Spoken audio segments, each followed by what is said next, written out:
Kaixo, aste honetako adierazle ekonomiko garrantzitsuenak errepasatuko ditugu.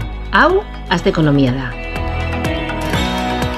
Lan kostuek igoera nabarmenak izan dituzte lehen hirileko honetan Euskadin. Orduko soldata kostu osoa 10,1 hasi zen urte batetik bestera, eta 22 eurotara iritsi zen. Batez ere, osagai ez arruntek bultzatu zuten igoera, hala nola aparteko ordainketek edo atzerapenak. Aireko trafikoak ere goranzko joerari eutsi dio.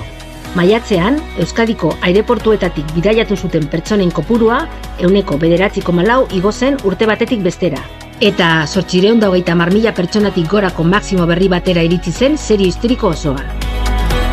Aldi berean, kontsumo adierazleek bilakaera positiboa erakusten dute. Urtarriletik maiatzera, 14.000 auto inguru matrikulatu ziren Euskadin. Aurreko urteko aldi berean, baino 3,8 gehiago. Hurrengora arte!